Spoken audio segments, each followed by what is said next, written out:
Millions of South Africans fear that they will be disarmed and left defenseless in crime-ridden South Africa by possible new legislation. We speak to Ian Cameron, the Democratic Alliance's spokesperson on police, and of course, the chairperson of Parliament's Portfolio Committee on Police. Welcome, Ian.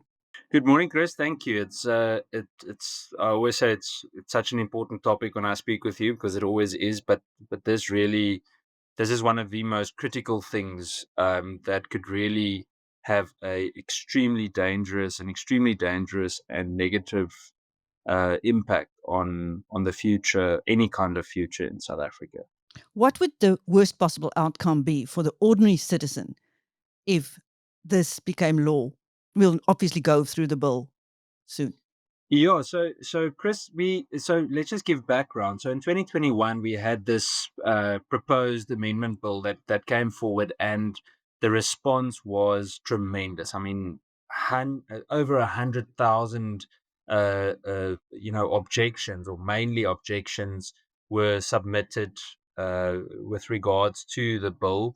It was an absolute nightmare for any person that thought they could just, arbitrarily remove people's people's firearms in South Africa, especially for self-defense. So if I can give you some background, or very briefly, what it basically says, or three of the critical things that stand out, is one, you would basically lose your ability to get a Section 13 or a self-defense firearm, unless there are extreme circumstances under which you can motivate such. So you literally would depend on the stroke of a pen from a minister to determine whether you could have a firearm for self-defense. Now, the majority of firearm owners in South Africa, a large majority of them, are firearm owners because of the critical need of being able to defend yourself, because the state doesn't have the capacity to.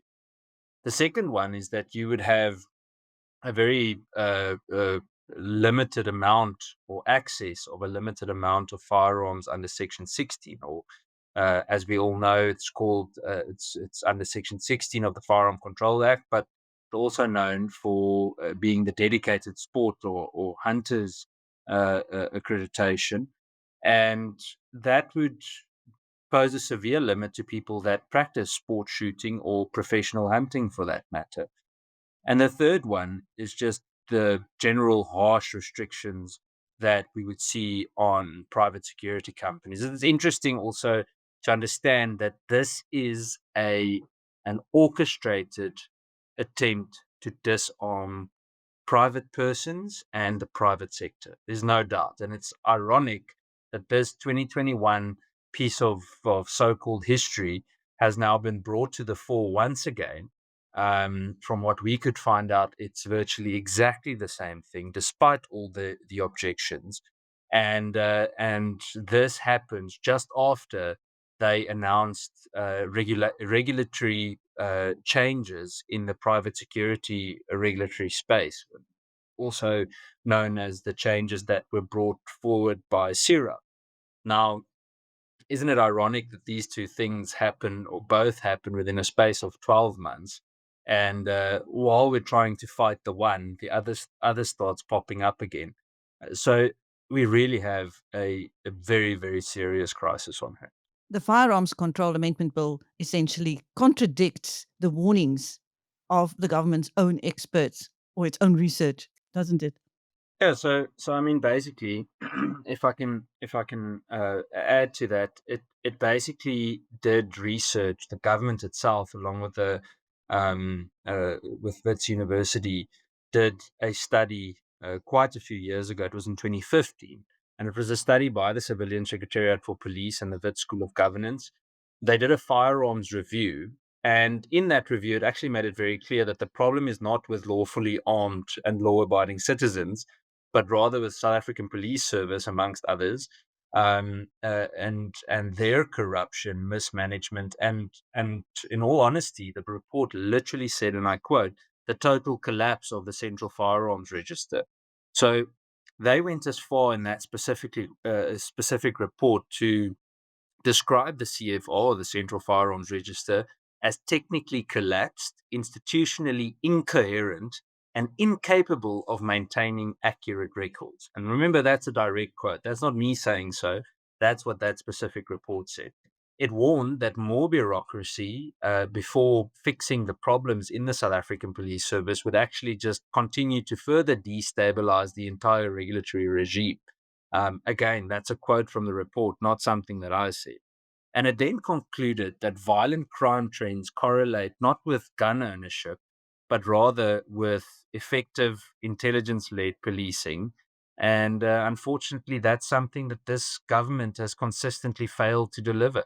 At the moment, we do not have a proper intelligence led policing system. We've got a very outdated model. And we need to look back at previous examples. You'd remember, Chris, I'm saying Chris, but also Colonel Chris Prinsloo, I was and the just gun going to ask you. scandal.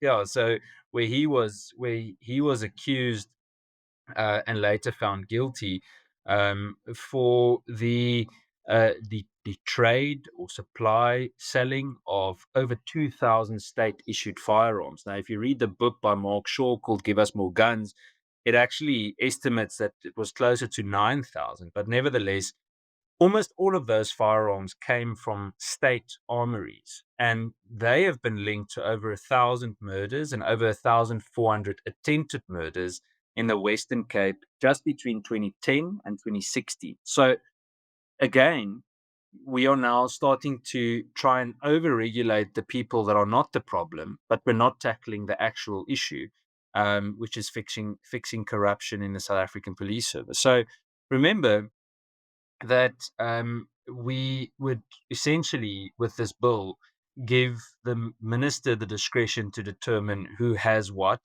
So basically, it becomes a one-stop shop for determining who is allowed and may not be allowed to own whatever they need to own.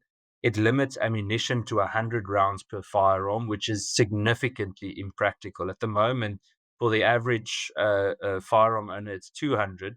Obviously much more when you get dedicated status, but the point is that if you and I go to the range for a day and we're only allowed 100 rounds per firearm, it makes it very difficult to even train then. So I must ask them the question, how do you expect people to really become competent if they can't train with the actual firearm, because they hardly can get access to enough ammunition? And it then furthermore uh, is going to force collectors, people that have been collecting firearms for the entire lives, with all the checks and balances in place, to literally become criminals. Um, and I want to challenge them. I really want to, and some people might frown upon it when I say it, but I want to see them disarm lawfully armed and law-abiding citizens in this country, because they are going to fail dismally. That is a fight they should not pick. It's a fight that I would advise them not to even try. It will not stop violent crime. It will only make communities more vulnerable. And that's something the majority of lawfully armed citizens in South Africa just simply won't allow. We are going to protect our communities. We're going to protect ourselves and our families. And there's no way that we're going to allow them to arbitrarily take that away. Robertson, a small town in the middle of nowhere where a wine farmer claims to have sold a Volkswagen up to We Buy Cars. A farmer.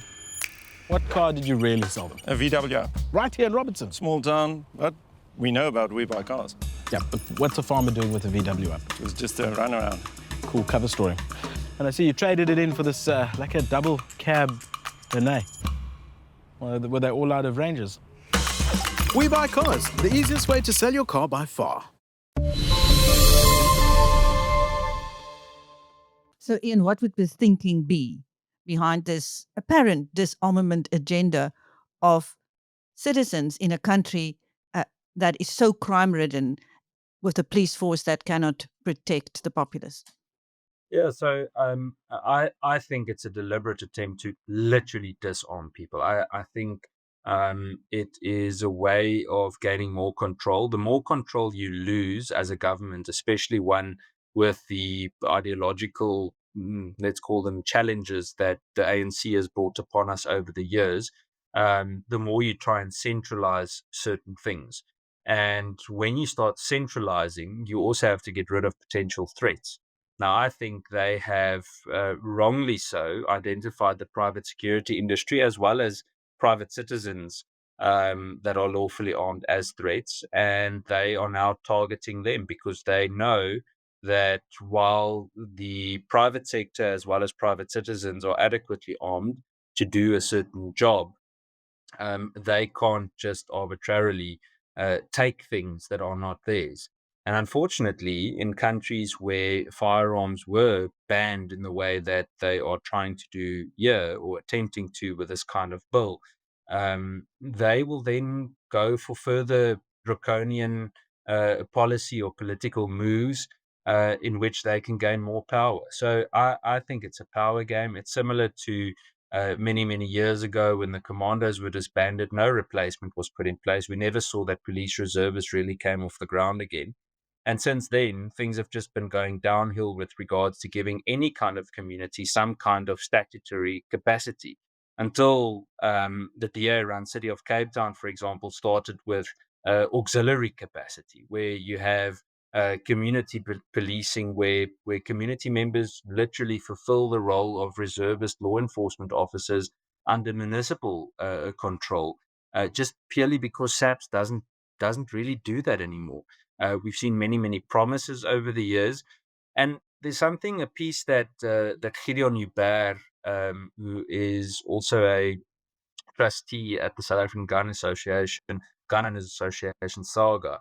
And in the piece that he wrote, he actually said this. He says, it's unsurprising that's this move regarding this whole gun amendment bill, considering that only about 50% of all civilian-owned guns in South Africa are licensed. The FCA binds only those who choose to comply with it. Criminals do not. They obtain firearms from corrupt state officials and through trans-border trafficking networks, exploiting our porous and poorly defended borders. And then he goes on to quote a Global Initiative Against Transnational Organized Crime report, where he says, a recent GTALC report on corrupt Namibian police smuggling pistols, AK-47s, and Uzis to Cape Town gangs illustrates the scale and sophistication of these networks. So that just goes to show that the actual civilians are not the problem. Well, the law-abiding civilians are not the problem. So what are they afraid of? An armed revolution? Well, I don't know if I could call it that. Maybe it is that. Maybe they are scared of people pushing back in that way. I think they make the wrong assumption about lawfully armed citizens in South Africa. Large majority of people that I know that are legally armed simply want to be able to defend themselves and their families. And I'm not speaking about those that hunt, for example, or sport shooting, etc. The large majority believe in the capacity to be able to defend yourself, your family, and your community. So they should be seen as an asset, not as a threat. And I think there's a real opportunity for government to actually work with them. It shouldn't be a us and them. It should be a joint initiative. It would be so exciting if government could start seeing the asset that they actually have in lawfully armed citizens and start recognizing that they are not part of the major threat that the country faces with regards to violent crime and especially gun-related crime. I think a total misperception is created as well by certain organizations. Actually, just one that I can think of. I don't want to give them the glory of saying their name, but just one that I can think of that create the impression that guns are, the major cause of crime as well in South Africa, and even that is not accurate. If you go look at that report that we spoke of, less than 5% of all crimes reported to the South African Police Service are actually Firearm Control Act related. So, that already tells you that they are barking up the wrong tree. And even though the illicit trade must be addressed, again, why are you punishing the wrong people? Well, the government does seem to have a short memory, because what would have happened with the insurgency in KZN if it were not for the private sector? Well, exactly. If you go and look at what the private sector did there, and specifically, first of all, well-organized, lawfully armed communities, they stabilized what happened there. A few months ago, in Parliament, a specific person that works in the Private Security Regulatory Authority made a comment in one of our committees and created the impression that these armed civilians were the biggest threat during the 2021 riots. And I stopped him and I said to him, do you hear yourself speaking? If it were not for those private citizens that actually decided to do something because the state were glamorously, absent, then things would have been far, far worse. And then I'm not even mentioning the role that private security firms played, because both citizens and private security firms were literally supplying ammunition to the police because they had run out. They didn't have the capacity to fight anymore. And the cops on the ground were begging for support and assistance. So, it seems that they do have a mild case of amnesia when it comes to this. It's also important to say that there's a perception that this wouldn't have much of an economic impact. Now, I'm not the one that would just purely speak on that. I'm not knowledgeable enough on it, but we recently saw that just the hunting and sports shooting sectors bring into the country over 44 billion rand per year, and the majority of that is out of hunting. Now, if we consider the economic impact that has and what a negative influence this legislation would have on an industry like that, we really need to start questioning what the motive is. And it keeps on coming back to, let's call it draconian control or centralizing power, that you only have an elite few that are able to be supposedly kept safe, and that they would use state coffers to do so through, I don't know, abusing police and whoever else the armed forces they have to their disposal.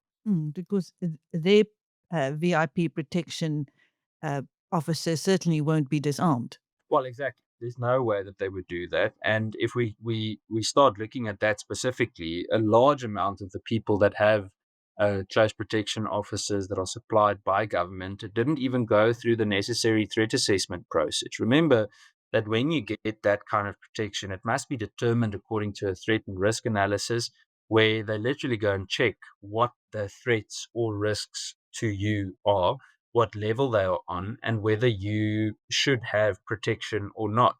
I think, to be honest, in some cases it become a fashion accessory or even a status symbol to some. And therefore, I encourage ordinary citizens to continue arming yourself within the framework of the law, continue to train well, continue to take part in firearm training courses, and be ready and be able to protect yourself and your family. I'm so excited about the increase that we're seeing in women that are taking up firearm training courses at a rate that we've never seen before. So I think the industry is actually growing. The industry is doing very well, and we are going to have a real fight on our hands if they try and bring this legislation forward. Remember that at the moment it's with NEDLAC.